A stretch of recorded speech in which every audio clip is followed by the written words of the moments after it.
अस्सलाम वालेकुम दोस्तों, आपको मेरे YouTube चैनल एक्सेल मैजिक पीके पर खुशामदीद। दोस्तों, आज की वीडियो के अंदर भी हम डाटा ट्रांसफ़र के बारे में सीखेंगे। एक शीट से दूसरी शीट के ऊपर डाटा हम क्राइटेरिया के ज़रिए कैसे ट्रांसफ़र कर सकते हैं। एक क्राइटेरिया नहीं होगा, मुख्तलिफ क्राइटेरिया के ज़रिए हम इसको ट्रांसफ़र करना सीखेंगे। जैसे मैंने इधर केबल लिखा और इधर ट्रांसफ़र का बटन प्रेस किया तो केबल वाला वर्ड जिस जिस आइटम में, जिस जिस रीजन में, जिस जिस नेम के अगेंस्ट या जिस मंथ में था, वो सारे के सारा फैच होके आ गया। अब अगर मैं इसके साथ कोई दूसरा क्राइटेरिया भी ऐड कर देता हूँ, जैसे मैंने नेम टाइप कर दिया अली का, और अब मैं ट्रांसफ़र करता हूँ तो वो अली और केबल दोनों को चेक करेगा मेन शीट में से और इधर इसको फैच करके दे देगा। अगर मैं केबल ख़त्म कर देता हूँ, अकेला अली रहने देता हूँ या मंथ लिख देता हूँ, अभी मैं अली लिख के ट्रांसफ़र करता हूँ तो अली का सारा डाटा आ जाएगा। इधर मैं जैन का डाटा टाइप कर देता हूँ और यहाँ पे नेम ख़त्म कर देता हूँ और रीजन को नॉर्थ कर देता हूँ। और अब मैं जाके इसको ट्रांसफ़र का बटन प्रेस करता हूँ तो वो नॉर्थ डाटे और जैन को चेक करेगा और जहाँ जहाँ डाटा होगा वहाँ से उसको फैच करके दे देगा। हमने ये कैसे किया है, आपने इस वीडियो को स्किप नहीं करना। अगर आप किसी भी पार्ट को स्किप कर देंगे तो इस तरह का जो फार्मूला है वो आपसे लगाना मुश्किल हो जाएगा। हम प्रैक्टिस शीट के ऊपर जाते हैं। ये हमारी प्रैक्टिस शीट है। इसके ऊपर मैंने क्या किया है कि क्राइटेरिया के लिए मैंने मंथ, नेम, आइटम और रीजन को इधर लिख लिया है। सेम टू सेम जो हेडिंग्स के अंदर था उसी को मैंने कॉपी पेस्ट किया है। सेल वाला जो है ऑप्शन मैंने इसको जानबूझ के ख़त्म किया है और इसके नीचे एक दफ़ा फिर मैंने हेडिंग को पेस्ट कर दिया है। ये मैं बताऊंगा कि आपको इनकी ज़रूरत क्यों पेश आती है। अब हम मैक्रो को रिकॉर्ड करेंगे, उसके ज़रिए हमने इस डाटे को ट्रांसफ़र करना है।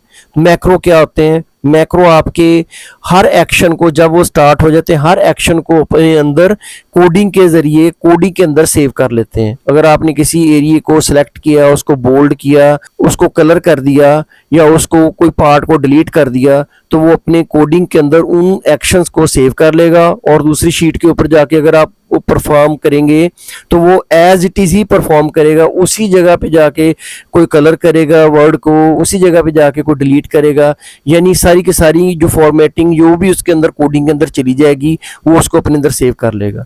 तो डेवलपर टैब के अंदर से मैक्रो लगाया जाता है। डेवलपर टैब अगर आपके शो नहीं हो रहा तो कोई मसला नहीं है, हम फाइल मेन्यू में जाएंगे, फाइल मेन्यू को क्लिक करेंगे और इसके बिल्कुल एंड पे जाके ऑप्शन होगा, इसको क्लिक कर देंगे। इसको जैसे क्लिक करेंगे तो एक्सेल ऑप्शन की एक विंडो ओपन हो जाएगी। इसके ऊपर कस्टमाइज रिबन, इसको क्लिक कर देंगे, या हम जो है जो ऊपर टैब आ रहे हैं इनके ऊपर जाके राइट क्लिक करके भी कस्टमाइज द रिबन, इसको विंडो को एक्टिवेट कर सकते हैं। यहाँ पे इस पार्ट के अंदर जो कस्टमाइज द रिबन है, यहाँ पे डेवलपर टैब मेरे चेक हुआ है, लेकिन आपके ये अनचेक होगा। आपने इसको चेक कर देना है और इसको ओके कर देना है तो डेवलपर टैब आपके जो मेन्यू बार होगी उसके अंदर शो होना शुरू हो जाएगा। इसके अंदर एक रिकॉर्ड मैक्रो है, इसको हम प्रेस करेंगे तो मैक्रो की रिकॉर्डिंग शुरू हो जाएगी। लेकिन जो मेन पार्ट है कि जब भी हमें मैक्रो को रिकॉर्ड करना है तो उस फाइल को इनेबल मैक्रो वाली ऑप्शन के अंदर सेव करना पड़ेगा। हम इसको सेव एज करेंगे, दिस वर्कबुक, और ये वाला जो सेव एज टाइप, इस जगह पे जाके हम इसको सेकंड वाला option Excel macro enable workbook, इसके अंदर जाके इसको सेव कर देंगे। अगर इसके अंदर सेव करेंगे तो दोबारा जब भी हम ये फाइल ओपन करेंगे तो मैक्रोज इनेबल रहेंगे, हमें कोई प्रॉब्लम नहीं होगी, उसके ऊपर कोई एरर नहीं आएगा। जब हमने ये सारे ऑप्शन कर लेने हैं तो अब हम मैक्रो को रिकॉर्ड करने लगे हैं। रिकॉर्ड मैक्रो को क्लिक कर देना है। हमारा जो बिल्ट इन नेम होगा इस विंडो के अंदर मैक्रो का, वो मैक्रो 1 2 3 कोई भी होगा, हम अपने मर्जी से इसको चेंज भी कर सकते हैं। मैं इसको मैक्रो 2 ही रहने देता हूँ। इसके नीचे store macro in this workbook रहने देता हूँ। डिस्क्रिप्शन लिखनी है, ये आपके ऊपर है, चॉइस है, ऑप्शनल है। इसको मैं रहने देता हूँ, उसको ओके कर देता हूँ। अब मैंने क्या करना है, डाटा टैब या डाटा मेन्यू को क्लिक करना है। तो इसके अंदर ये वाला जो पार्ट होगा सॉर्ट एंड फिल्टर, इसको मैं सारे को सिलेक्ट करूंगा, एडवांस्ड फिल्टर को चेक करूंगा और इसको ओके कर दूंगा। चूंकि ये दूसरी शीट के ऊपर से मैं डाटा लेके आ रहा हूँ इसलिए ये एरर दे रहा है। होता ये है कि उस सेम जिधर डाटा होता है वहीं पे जाकर ये क्राइटेरिया लगाया जाता है, इसलिए ये एरर आया, वरना एरर नहीं आना था। अब चूंकि मैंने पहले भी इसके ऊपर वर्किंग की थी, इसलिए उसने प्रीवियस जो भी रिकॉर्ड था उसके अंदर दे दिया है। अब इसको मैं डिलीट कर देता हूँ, और ये वाला जो ऑप्शन होगा एक्शन के नीचे सेकंड वाला option, copy to another location, ये मैं चेक कर देता हूँ, और इसका जो लिस्ट रेंज होगी इसको मैं सिलेक्ट करूंगा। मैं मेन शीट के ऊपर जाऊंगा और जो मेरा डाटा होगा इसको मैं सारे के सारे डाटे को सिलेक्ट कर लूंगा। अब क्राइटेरिया रेंज, क्राइटेरिया रेंज के अंदर जाके मैंने क्राइटेरिया देना है, वो रेंज देनी है जहां पे मैंने क्राइटेरिया टाइप करना है। मैंने यहां पे क्राइटेरिया टाइप करना है, तो लिहाजा मैं इस रेंज को, दोनों रोज को सिलेक्ट कर लूंगा। अब कॉपी टू, किस जगह पे जाके मैंने कॉपी करना है, तो मैंने ये वाली रेंज सेलेक्ट की, और ये जो हेडिंग्स मैंने लिखी हुई थी इधर मैंने जाके इसको पाथ दे दिया, और यूनिक रिकॉर्ड ओनली इसको अनचेक रहने दूंगा और इसको ओके कर दूंगा।